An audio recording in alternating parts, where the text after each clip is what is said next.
ശമ്പളം കൂടുന്നത് ഒരാളെ കൂടുതൽ ദരിദ്രനാക്കി മാറ്റാണ്. മാസത്തിന്റെ അവസാനം സാമ്പത്തിക ബുദ്ധിമുട്ട് നിങ്ങൾക്ക് വരാറുണ്ടോ? ശമ്പളം എത്ര കൂടിയാലും ഈ രണ്ട് കാര്യങ്ങൾ മനസ്സിലാക്കിയിട്ടില്ല എങ്കിൽ ആ ബുദ്ധിമുട്ട് ഒരിക്കലും മാറാൻ വേണ്ടി പോകുന്നില്ല, ഒരിക്കലും സമ്പന്നനായി തീരാനും പോകുന്നില്ല. കാര്യം ഞാൻ പറയാം, കൂടുതൽ സാമ്പത്തിക അറിവുകൾക്ക് വേണ്ടി ഒന്ന് ഫോളോ ചെയ്ത് വെച്ചേക്കൂ. കണക്കുകൾ പ്രകാരം ശമ്പളം കൂടുന്നത് ഒരാളെ കൂടുതൽ ദരിദ്രനാക്കി മാറ്റാണ്. ഇതൊരു തമാശയല്ല. ശമ്പളം കൂടുന്ന സമയത്ത് കൂടുതൽ പണമുണ്ടെന്ന് നമുക്ക് തോന്നും, പക്ഷേ കൃത്യം 3 മാസത്തിനുള്ളിൽ തന്നെ പഴയ ശമ്പളം ഉണ്ടായിരുന്ന ആ കാലത്തെ അതേ സാമ്പത്തിക ബുദ്ധിമുട്ടിലേക്ക് നമ്മൾ തിരിച്ചെത്തുകയും ചെയ്യും. ഇത് മലയാളികളുടെ മാത്രം ഒരു പ്രശ്നമല്ല, ഇതൊരു ആഗോള പ്രതിഭാസമാണ്. 2025 ADP people at work report പ്രകാരം ഉയർന്ന മാസശമ്പളം വാങ്ങുന്നവരടക്കമുള്ള ലോകമെമ്പാടുമുള്ള 57% ജോലിക്കാരും മാസാവസാനം പണമില്ലാതെ ബുദ്ധിമുട്ടുന്നവരാണ്. ഇന്ത്യയിലെ മെട്രോ നഗരങ്ങളിൽ ഈ കണക്ക് 70% വരെയാണ്. എന്തുകൊണ്ടായിരിക്കാം ഇങ്ങനെ സംഭവിക്കുന്നത്? ഇവിടെയാണ് ഞാൻ പറഞ്ഞ 2 കാര്യങ്ങളുടെ പ്രസക്തി ഉള്ളത്. അതാണ് മനസ്സിലാക്കി വെക്കേണ്ടത്. ഒന്നാണ് ഹെഡോണിക് ട്രെഡ്മിൽ, രണ്ടാണ് ഡൈഡറോട്ട് എഫക്ട്.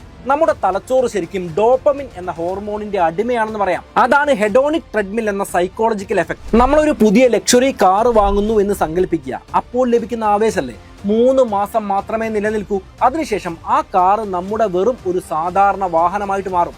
വീണ്ടും ആ പഴയ കാറ് മേടിച്ചപ്പോൾ കിട്ടിയ അതേ ഡോപ്പമിൻ കിട്ടാൻ അതിനേക്കാൾ വലിയ മറ്റൊന്ന് വാങ്ങാൻ നമുക്ക് തോന്നും. ചുരുക്കത്തിൽ നമ്മൾ ട്രെഡ്മില്ലിൽ ഓടുന്നത് പോലെയാണ്.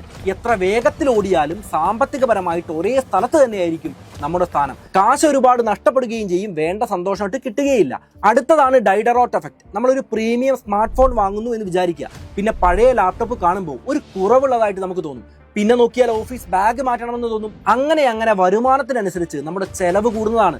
മാസാവസാനം പഴയ അതേ ബുദ്ധിമുട്ടിലേക്ക് തന്നെ നമ്മൾ എത്തിച്ചേരുന്നതാണ്. ഞാൻ കഷ്ടപ്പെട്ട് പണിയെടുക്കുന്നതല്ലേ, അപ്പൊ എനിക്കിതെല്ലാം വേണം എന്ന് സ്വയം ന്യായീകരിച്ച് നമ്മൾ ചതിക്കുഴിയിൽ വീഴുകയാണ്. ഇതിൽ നിന്നും രക്ഷപ്പെടാൻ ഏറ്റവും നല്ല പ്രതിവിധി വരവ് ചെലവുകൾ പ്ലാൻ ചെയ്ത് 50-30-20 അല്ലെങ്കിൽ 60-20-20 പോലുള്ള ഒരു ബജറ്റ് റൂൾ ഫോളോ ചെയ്യുക എന്നതാണ്.